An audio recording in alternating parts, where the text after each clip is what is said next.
तो यहाँ पर भाई अब ईस्ट इंडिया कंपनी जो है धीरे धीरे उनका एक्सपेंशन होने लगा था और इन्होंने मैम एक्सपेंशन, हाँ जी जो नूरजहां थी ना, हाँ वो जहांगीर की वाइफ थी मैम, ठीक। हाँ। तो ये जो जोधाबाई है वो कौन थी मैम?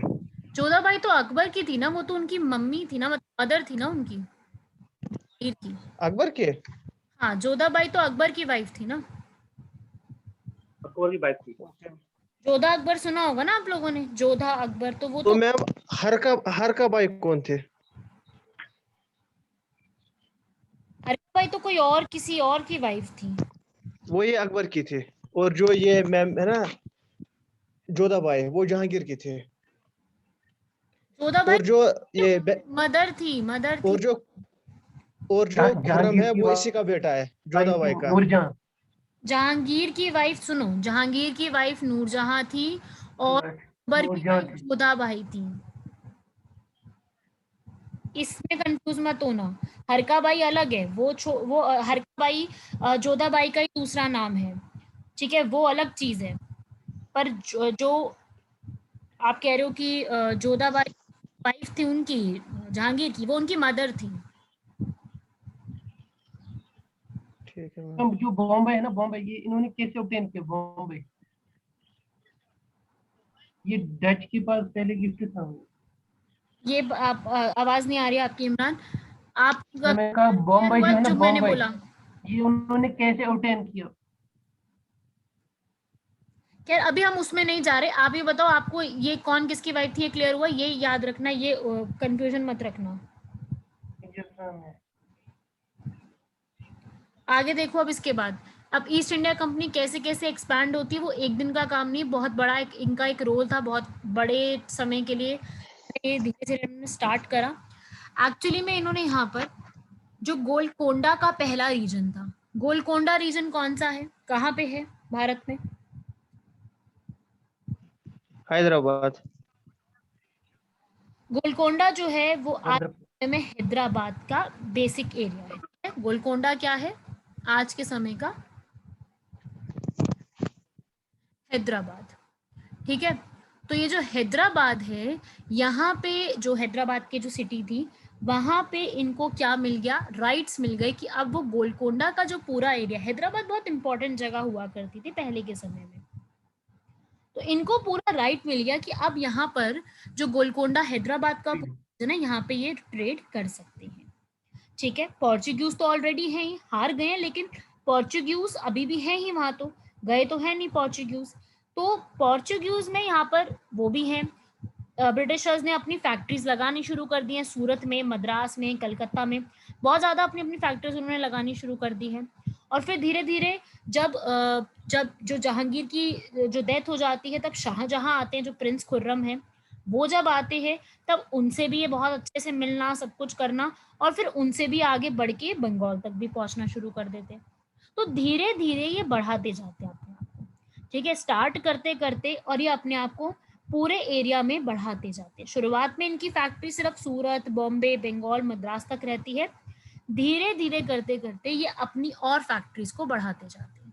इन्होंने हर मेथड ट्राई किया, किसके लिए, अपनी स्ट्रेंथ को बढ़ाने के लिए, कि हम किस तरीके से अपने आप को इंक्रीज कर सकते हैं, अपने एरिया को बढ़ा सकते हैं, ठीक है। तो अब ये चाहते थे, ये बेसिकली चाहते क्या है कि हम मोनोपोली हासिल करें।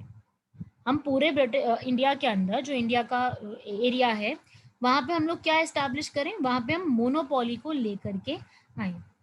उसके लिए ये सारी कोशिश करते हैं, धीरे धीरे करते करते ये सारी की सारी कोशिश जो है वो यहाँ पे शुरू करते हैं। और होता क्या है फिर, यहाँ पर एक बड़ा फैसला यहाँ पर आता है, यहाँ पे नहीं है, मैं आपको लिखवा देती हूँ, इसके अंदर नहीं में लिखा मैंने, कि भाई जो इंग्लैंड के चार्ल्स थे, उनकी शादी हो जाती है प्रिंसेस कैथरीन से, पोर्चुगीज की प्रिंसेस। तो यहाँ पर जो है, ये एक पॉइंट लिख लीजिएगा आप लोग, ब्रिटिशर्स के लिए जो टर्निंग पॉइंट आता है वो क्या आता है, जो चार्ल्स ऑफ इंग्लैंड हैं, जो राजा, ही मैरिड हुम, प्रिंसेस कैथरीन। and और bangles. as a dowry what he receives an island Bombay. Bombay. Bombay. Yes. Bombay. Yes. और ये आइलैंड ऑफ बॉम्बे जो चार्ल्स सेकंड है वो किसको गिफ्ट कर देते हैं? ईस्ट इंडिया कंपनी को।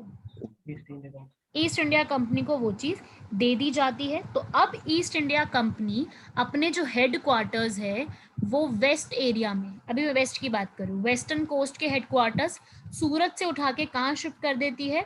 बॉम्बे, मुंबई के अंदर Bombay. में अपने वो हेड क्वार्टर्स को शिफ्ट कर देती है। ठीक है, तो ये यहाँ पर एक इम्पॉर्टेंट पॉइंट।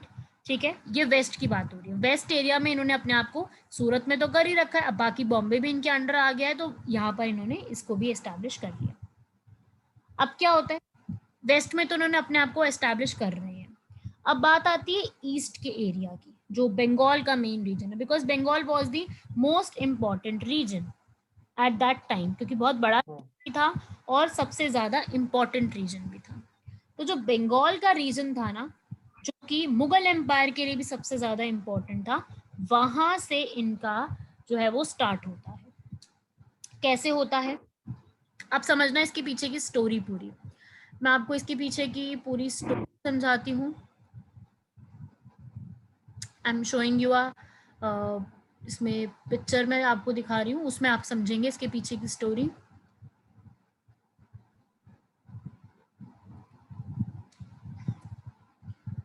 देखो भाई, स्टोरीज के पीछे की क्या है कि यहाँ पर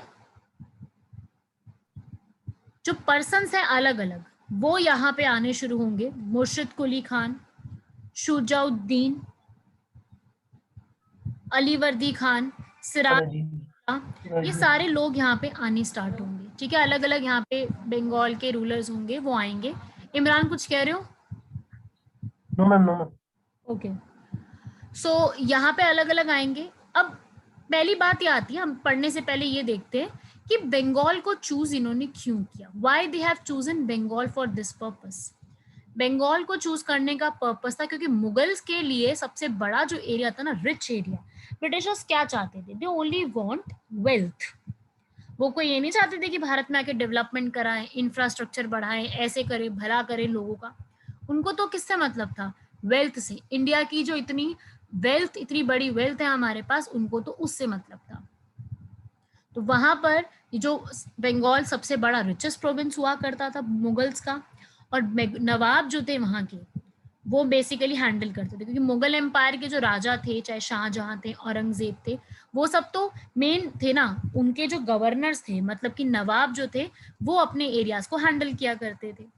तो वहां पर सबसे ज्यादा एक्सपोर्ट भी होता था, चाहे सारे आइटम्स लिखे आपके सामने, सारा कुछ वहां पे होता था। तो इन्होंने क्या किया, सबसे पहले 1651 में जो बंगाल के गवर्नर थे, उन्होंने ईस्ट इंडिया कंपनी को परमिशन दे दी कि आप ट्रेडिंग कर सकते हो बंगाल के अंदर। ठीक है, और कंपनी ने मुगल्स के जो नवाब हैं उनको दिए पैसे और उनसे खरीद लिए 3 विलेजेस।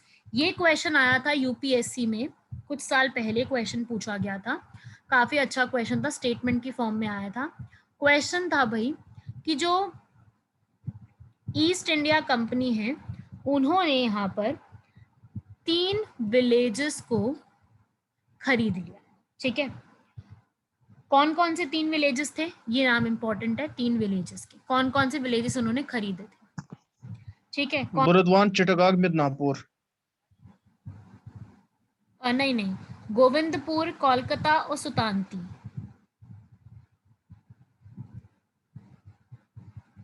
गोविंदपुर,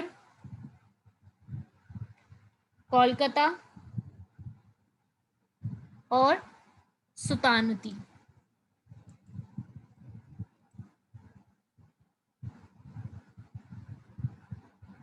राइट, ये 3 विलेजेस उन्होंने खरीद लिए। किससे?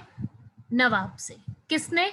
इंग्लिश ने। ठीक है, ब्रिटिशर्स ने 3 विलेजेस खरीद लिए। ये क्वेश्चन यूपीएससी ने पूछा था भाई, कौन कौन से विलेजेस के नाम थे, और आपको पता ही है जो ये कोलकाता है आज के समय में उसका क्या डेवलपमेंट है, आपको इस चीज का पता ही है कि कितने बड़े लेवल पे डेवलपमेंट कोलकाता का हो चुका है आज के समय में। तो ये 3 विलेजेस उन्होंने खरीद लिए थे और यहाँ पे क्या बना दी, हुगली में अपनी फैक्ट्री बना ली। ये काम इन्होंने यहाँ पे कर लिया। तो ईस्ट की साइड में भी इन्होंने अपने आप को एस्टैब्लिश करने की पूरी कोशिश करी, बढ़ाना शुरू किया। और